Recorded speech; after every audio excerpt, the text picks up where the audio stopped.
Hello guys, welcome back to hello engineer platform. जैसा कि आप लोग को पता है कि मेरा सॉइल मैकेनिक्स का लेक्चर चल रहा है और इन सॉइल मैकेनिक्स में properties of soil chapter start कर रखा हूँ। तो मैंने लास्ट क्लास में डेंसिटी पे बात किया था, टाइप्स ऑफ डेंसिटी। तो टाइप्स ऑफ डेंसिटी में मैंने 4-5 टाइप का डेंसिटी बताया था और इनडायरेक्ट वे में बोले तो डेंसिटी ना बोल के अगर हम यूनिट वेट बोले तो अच्छा होगा, क्योंकि हम लोग हमेशा जी से मल्टीप्लाई करके लेते हैं तो टाइप्स ऑफ यूनिट वेट बोल देते हैं। और मैंने types of unit weight he last class में बात किया था। ऐसे आप डेंसिटी भी बोल देंगे तो कोई गड़बड़ नहीं होगा, जी से मल्टीप्लाई करने के बाद यूनिट वेट आ जाएगा। तो मैंने लास्ट क्लास में 5-6 टाइप का यूनिट वेट बताया था। तो आज जो है, आज हम यूनिट वेट पे भी थोड़ा बात करेंगे। और आज का जो मेरा मेन हेडिंग है वो हेडिंग क्या है आज का friend? Specific gravity of soils. अभी हमारा 9 नंबर में है फार्मूला स्पेसिफिक ग्रेविटी। एक एक फार्मूला वेरी वेरी इंपॉर्टेंट है।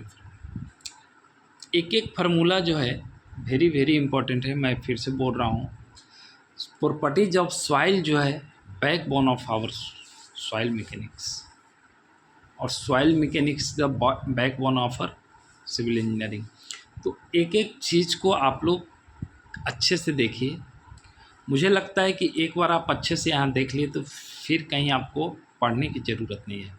मैं इतना इलेबोरेट करके बता रहा हूँ, इतना बेसिक्स से बता रहा हूँ कि आप लोग को कुछ भी नहीं छूटेगा। सॉइल मैकेनिक्स में जीरो भी नहीं छूटेगा। एग्जामिनर अगर जहाँ से भी एक सेट कर दे क्वेश्चन, आप लोग करके आ जाओगे। हाँ, बशर्ते कि आप लोग मेरा लेक्चर अच्छे से देखोगे। तो आइए, तो ये 3 फेज डायग्राम है। अब बताने का ज़रूरत नहीं है फ्रेंड, मैं हर क्लास में 3 फेज डायग्राम ला रहा हूँ, तो मुझे कहने का ज़रूरत नहीं है। अभी आ जाइए। अभी हम लोग स्पेसिफिक ग्रेविटी पे बात किया था, तो पहले स्पेसिफिक ग्रेविटी का हम डिफिनेशन देखेंगे, देन हम स्टार्ट करेंगे कि स्पेसिफिक ग्रेविटी क्या होता है।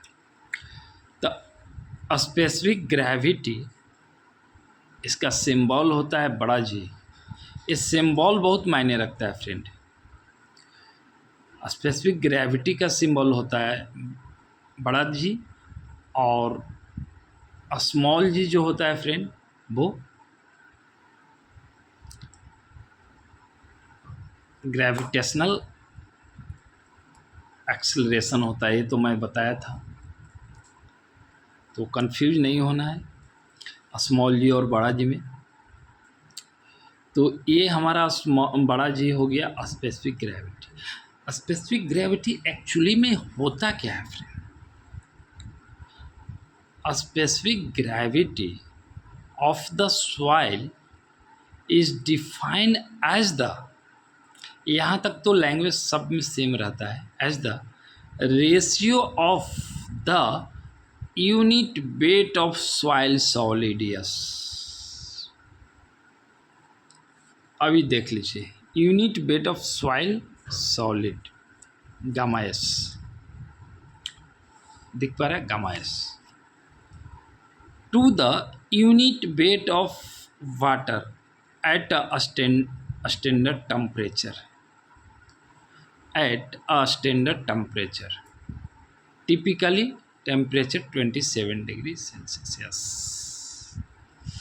तो कह रहा है कि हमारा स्पेसिफिक ग्रेविटी जो होता है फ्रेंड, जिसका सिंबल बड़ा जी होता है, वो होता है ratio to the unit weight of soil solid to the unit weight of water.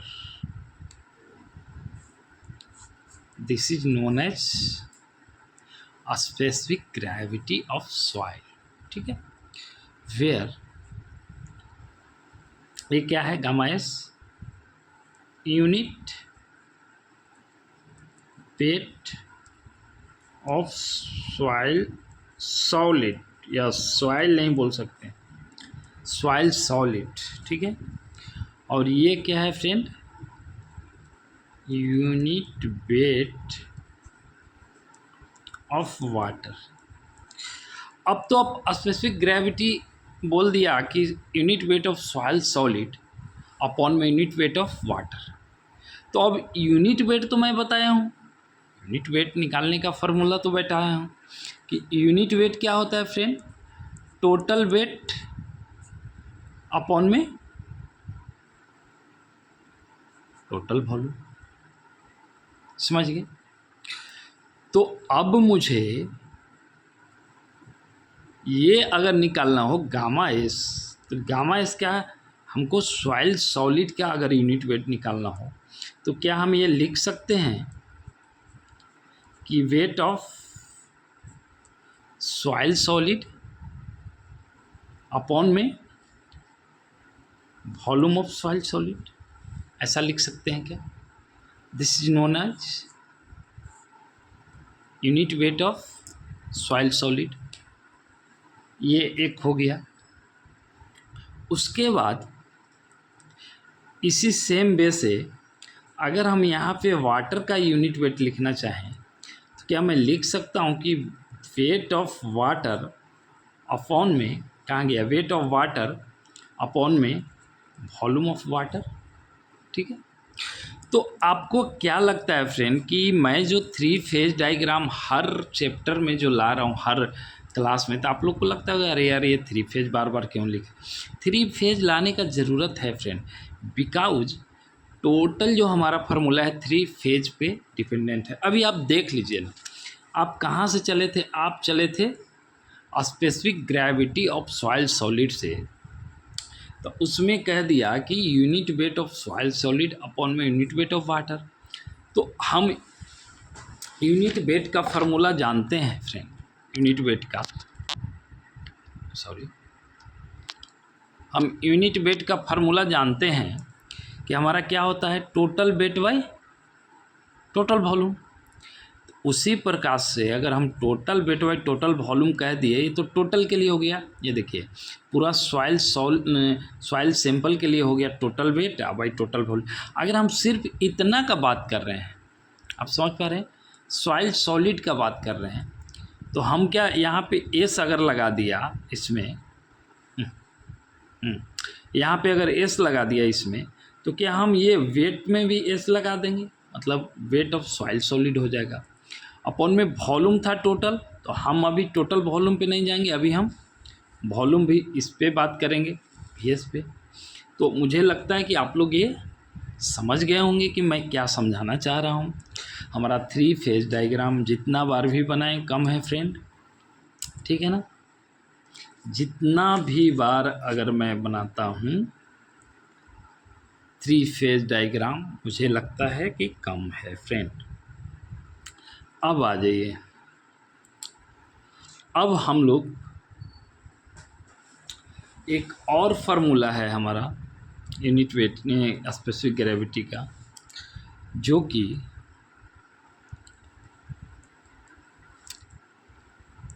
Wait of solid upon में वेट ऑफ वाटर। अभी ये देखिए, ये भी याद रखिए फ्रेंड, स्पेसिफिक ग्रेविटी का एक तो फार्मूला मैंने ये बता दिया, स्टार लगाइए। सेकंड फार्मूला ये है। अब आप बोलेंगे कि एक फार्मूला बता दिए थे तो ये फार्मूला बताने का क्या ज़रूरत है ज़रूरत फ्रेंड। एग्ज़ाम में कभी कभी क्या करता है एग्जामिनर, आपको ये पूछ देगा कि स्पेसिफिक ग्रेविटी निकालिए, find out the specific gravity of soil sample whose. किसी किसी एग्ज़ाम में अगर 1 मार्क्स में पूछना हो तो बोल देता है कि whose unit weight of soil solid is इतना और unit weight of water is इतना, तो डायरेक्ट दे देगा आपको डिवाइड करके 1 मार्क्स। लेकिन अगर आपको 2 मार्क्स में अगर एग्जामिनर क्वेश्चन सेट किया तो वो ये नहीं बोलेगा कि यूनिट वेट ऑफ सॉइल से, वो सीधा बोलेगा कि find out the specific gravity of soil sample which weight of solid is इतना and weight of water is इतना। ठीक है, तो आपको ये भी फार्मूला याद रखना है कि एक स्पेसिफिक ग्रेविटी का formula wait of solid upon में वेट ऑफ वाटर भी होता है। और ये फार्मूला कहाँ से आया फ्रेंड, इसको हम थोड़ा सा इलेबोरेट करेंगे तो आपको जो है ये फार्मूला मिल जाएगा। तो कैसे मिलेगा, यहाँ से आ जाइए। अब हम ये फार्मूला को प्रूफ कर रहे हैं इसको, ठीक है। इस फार्मूला को हम प्रूफ करते हैं कैसे। अभी unit weight of soil solid equal to क्या हो जाएगा, unit weight of solid upon में वॉल्यूम ऑफ सॉलिड्स हो जाएगा। ठीक है, और यहाँ पे अगर हम इससे लिख दें कि unit weight of water equal to क्या होता है friend, weight of water upon में वेट ऑफ वॉल्यूम, ऐसा लिख सकते हैं हम। ठीक है, ऐसा लिख सकते हैं। अब आ जाइए, वेट ऑफ सॉलिड अपॉन में वॉल्यूम ऑफ सॉलिड, ऊपर में हो गया वॉल्यूम ऑफ वाटर अपॉन में हो जाएगा वेट ऑफ वाटर। ठीक है, अब आ जाइए, इसको हम यहाँ लेके आ जाएंगे, वेट ऑफ सॉलिड अपॉन में वेट ऑफ वाटर। ठीक है, ये हो गया into volume of water upon में वॉल्यूम ऑफ सॉलिड्स। ठीक है, ये हम लिख सकते हैं। तो ये जो फार्मूला यहाँ से हम लोग लेके आए हैं फ्रेंड, ठीक है, समझ में आ गया।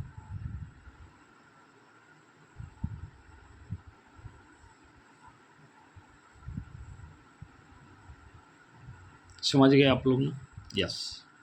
तो ये यहाँ से फार्मूला आ जाएगा।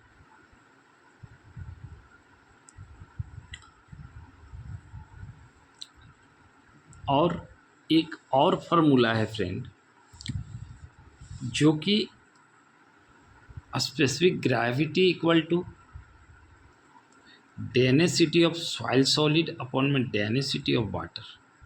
ये भी फार्मूला याद रखें फ्रेंड, ठीक है, ये भी फार्मूला आपको याद रखना है। समझ गए। तो अब देख लीजिए फ्रेंड कि यहाँ पे स्पेसिफिक ग्रेविटी निकालने का मतलब है कि जब हमारा वाटर आ गया, स्पेसिफिक ग्रेविटी में एयर नहीं होगा, हम लोग वाटर और सॉलिड से बात करते हैं। तो अगर हम यहाँ पे बोल दे फ्रेंड ये वाला पार्ट कि वॉल्यूम ऑफ वाटर अपॉन में, ये छोड़ दीजिए, इसको हम बाद में प्रूव करेंगे, ये 1 हो जाता है। और इसके बाद ये अभी इसका आगे आप लोग फिर कंफ्यूज हो जाओगे।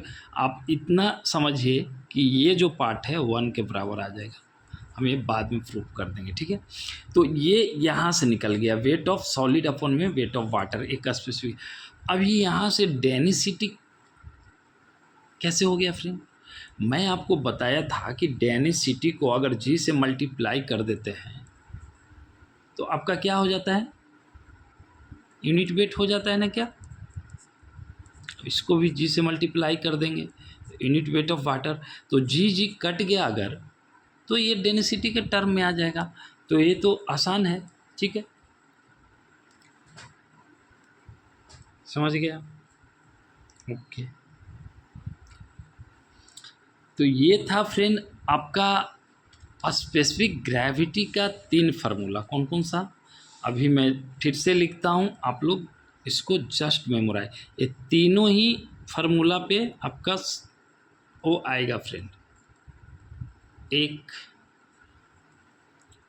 2 और ये 3। ये तीनों ही फार्मूला पे friend, formula number 1 specific gravity का फार्मूला नंबर 2, स्पेसिफिक ग्रेविटी का फार्मूला नंबर 3, तीनों ही फार्मूला पे फ्रेंड क्वेश्चन आते हैं। तो अब आपको एग्ज़ाम में ये ध्यान देना है कि unit weight of soil solid दिया है, ना वेट ऑफ सॉइल सॉलिड दिया है, ना डेंसिटी ऑफ सॉइल सॉलिड दिया है। ठीक है, ये आपको ध्यान देना पड़ेगा फ्रेंड। ठीक है, और हम लोग अच्छा प्रूफ ही कर देता हूँ मैं उसको जो हमने बताया था कि जब हम लोग डिग्री ऑफ सैचुरेशन निकाला था फ्रेंड, आ जाए नहीं तो आप लोग को कन्फ्यूजन रह जाएगा, तो फिर हमारा पढ़ाने का कोई मतलब नहीं होता है फ्रेंड। तो मैं जो है उसको प्रूफ ही कर देता हूँ तो अच्छा होगा।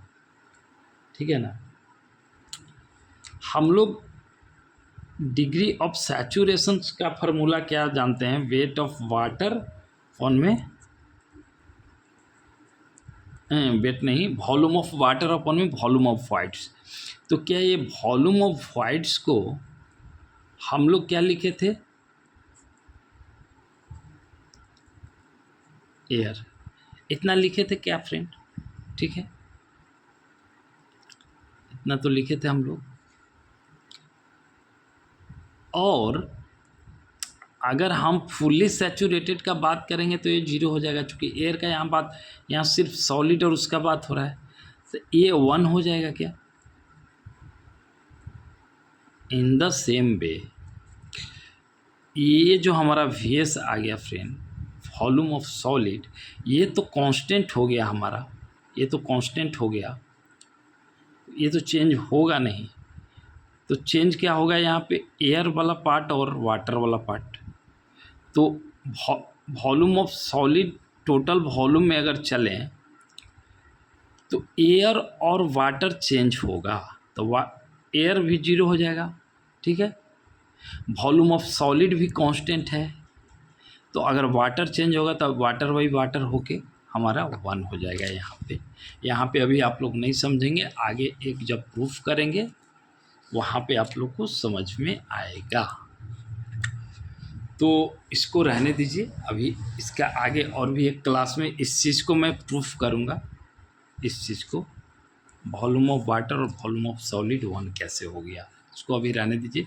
अभी तो आप लोग बस इतना समझो कि आपका स्पेसिफिक ग्रेविटी का formula, unit weight of solid soil solid upon में यूनिट वेट ऑफ वाटर, ये फार्मूला याद रखो फ्रेंड, और ये वाला याद रखो। डेंसिटी वाला उतना, ये इम्पोर्टेंट है और ये इम्पोर्टेंट है, दो डेंसिटी वाला है लेकिन उतना इम्पोर्टेंट नहीं है, ये दोनों पे डायरेक्ट क्वेश्चन आएंगे। ठीक है, तो ये था हमारा स्पेसिफिक ग्रेविटी ऑफ सॉइल।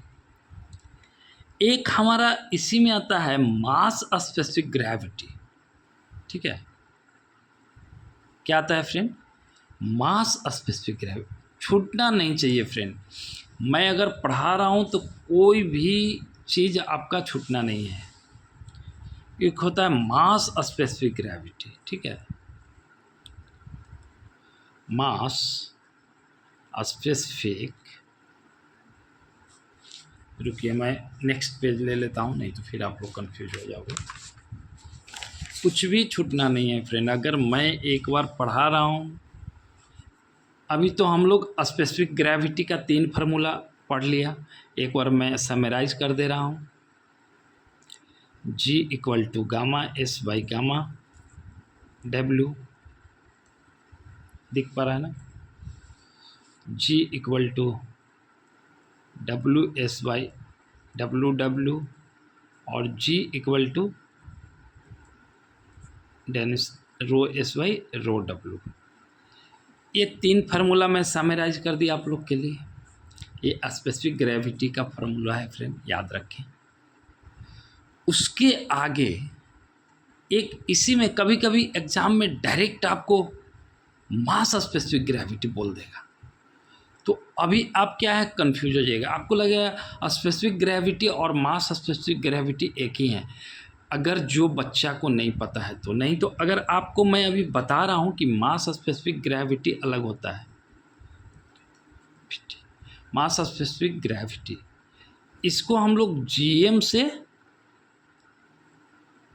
किससे सिंबल करते हैं, जीएम से सिंबल करते हैं और इसको जी से करते हैं।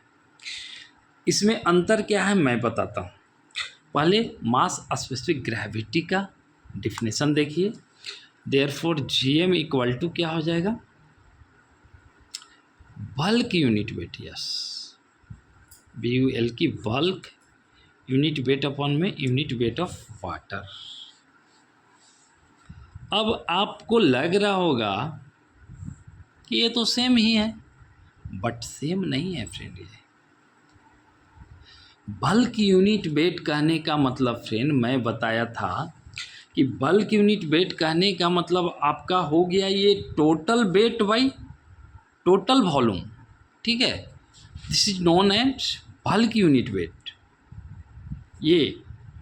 बट ये जो है गामा एस जो है weight of soil solid by में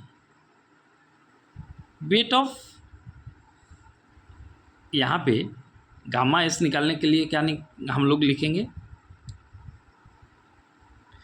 कि weight of soil solid divided by में weight of volume of soil solid, this is known as gamma S.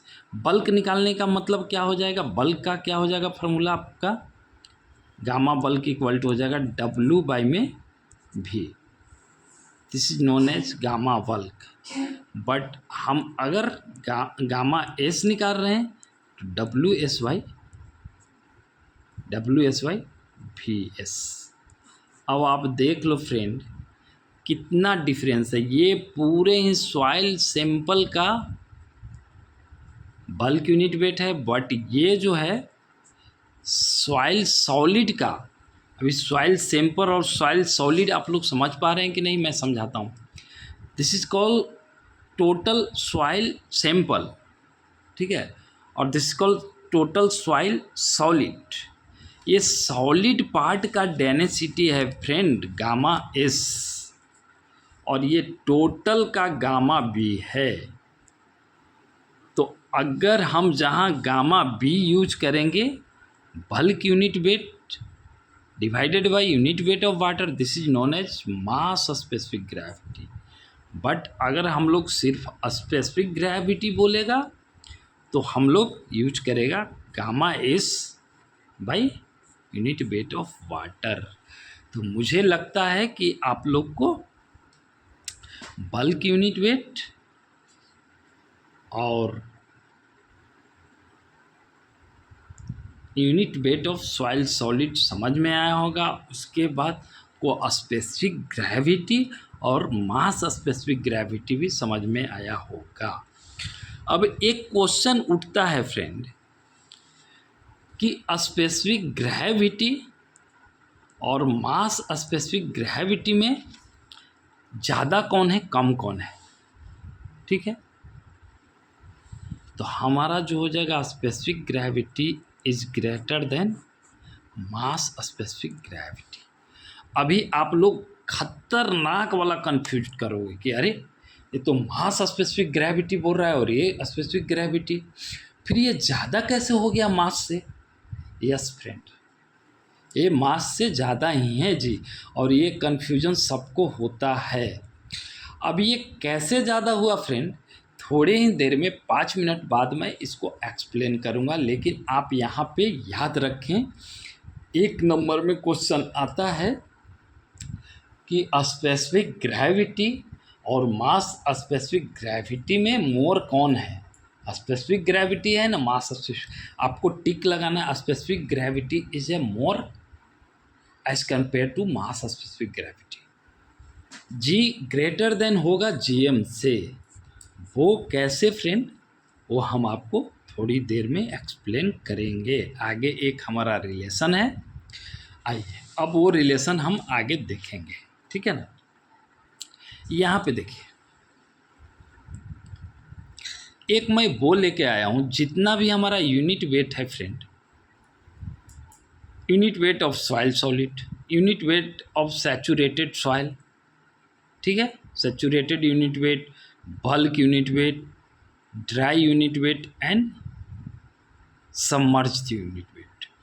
तो इस रिलेशन को आप देखिए फ्रेंड कि इसमें भी एक नंबर का क्वेश्चन बनते हैं फ्रेंड। इसीलिए मैं बोल रहा हूँ मेरा लेक्चर जो मैं पढ़ा रहा हूँ फ्रेंड, अगर एक बार आप लोग अच्छे से पढ़ लिए, सीधा ये आपको एग्ज़ाम में क्वेश्चन देखने को मिलेगा। ये क्वेश्चन और ये जो अभी G=GM जो बताया वो क्वेश्चन एकदम डायरेक्ट, ये सब क्वेश्चन है फ्रेंड, ये सब तो स्किप करना ही नहीं है। अब आप देख लीजिए कि हमारा जब यूनिट वेट निकाल के देखा गया, टाइप्स ऑफ यूनिट वेट में जब यूनिट वेट निकाल के देखा गया सबका, जैसे unit weight of soil solid जब निकाला गया, सैचुरेटेड यूनिट वेट निकाला गया, bulk unit wait, gamma D and gamma submerge, उसमें क्या पाया गया फ्रेंड कि सबसे ज़्यादा जो यूनिट वेट आता है ना वो हमारा आता है सॉइल सॉलिड का, उसके बाद आता है सैचुरेटेड का, उसके बाद आता है बल्क का। तो अब आप यहाँ पे देख लीजिए फ्रेंड कि जब gamma is greater than gamma B, gamma is greater than gamma B, तो आपको नहीं लग रहा है कि इसको अगर देखिए यहाँ पे G=, गामा एस है अपॉन में W, और GM= है गामा बल्क अपॉन में W। अब आप देखिए गामा डब्लू तो दोनों में सेम है, तो मान लीजिए कि गामा डब्लू 10 है, ठीक है, गामा डब्लू 10 है, दोनों में सेम है। और ये यहाँ से इस रिलेशन से पाया गया है कि गामा एस जो है ग्रेटर देन गामा बल्क। तो अगर हम गामा एस ज़्यादा है तो गामा एस मान लिए कि हमारा 30 है, और गामा जो बल्क है हमारा कम होगा, बल्क जो है कम होगा मतलब 20 है, नहीं दिख पा रहा है, गामा एस 30 है और गामा एस 20 है।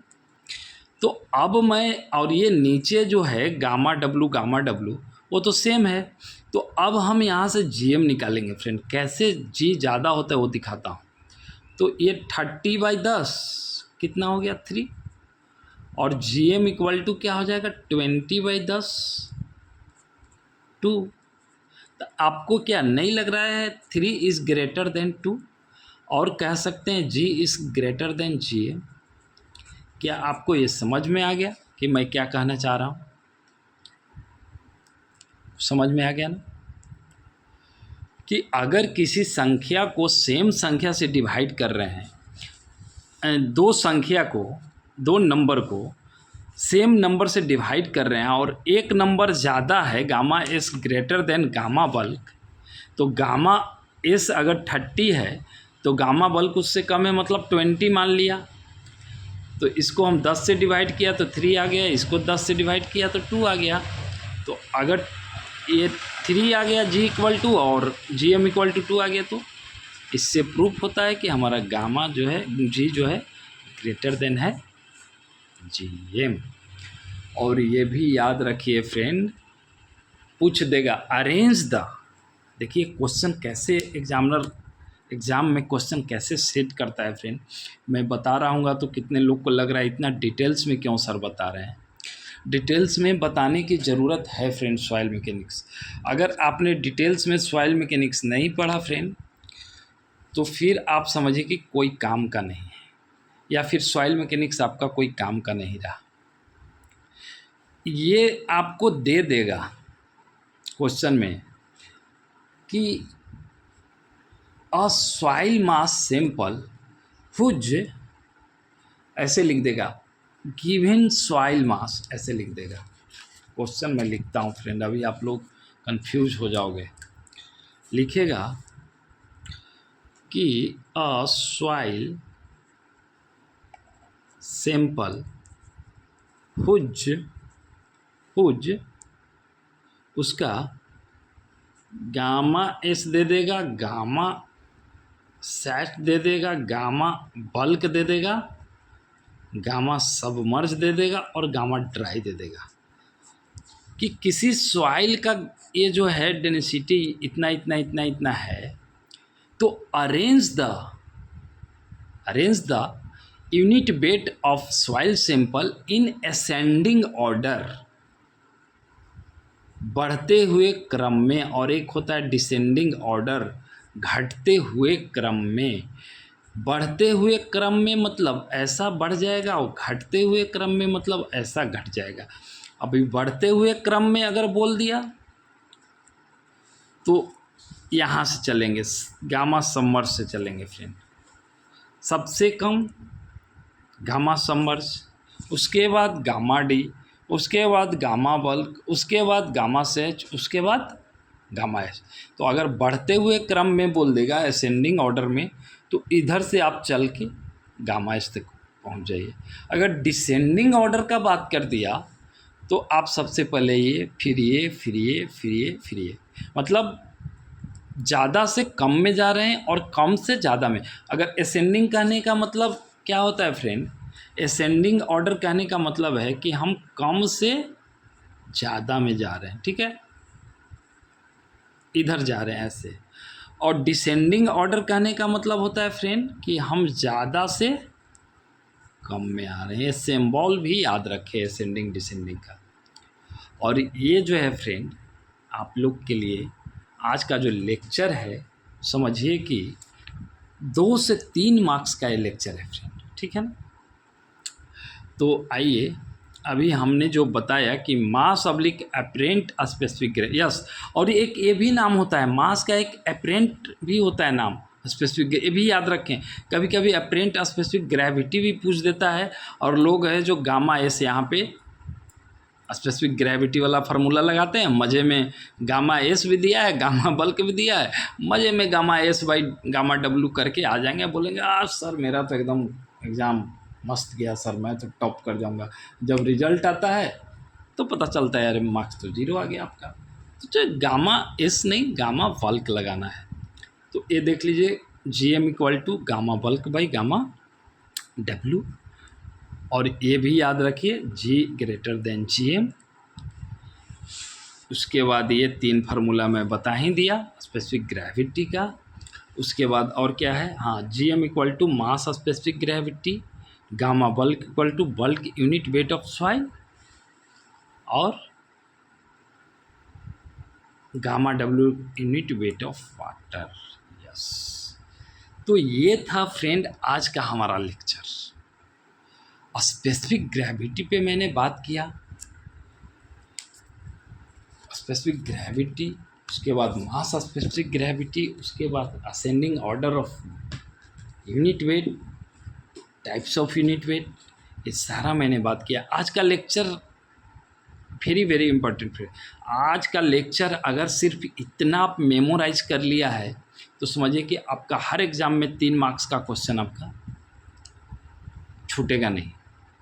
ये इसी पोर्शन से मैं देखा हूँ हर एग्ज़ाम में 2-3 मार्क्स डाल देते हैं। कभी पूछ देगा स्पेसिफिक ग्रेविटी और मास स्पेसिफिक में कौन बड़ा है, कभी पूछ देगा कि असेंडिंग ऑर्डर में यूनिट वेट को, डिफरेंट यूनिट वेट को सजाइए, डिसेंडिंग ऑर्डर में सजाइए। क्वेश्चन तो देखिए फ्रेंड, जो सिलेबस है वहीं से क्वेश्चन बनते हैं।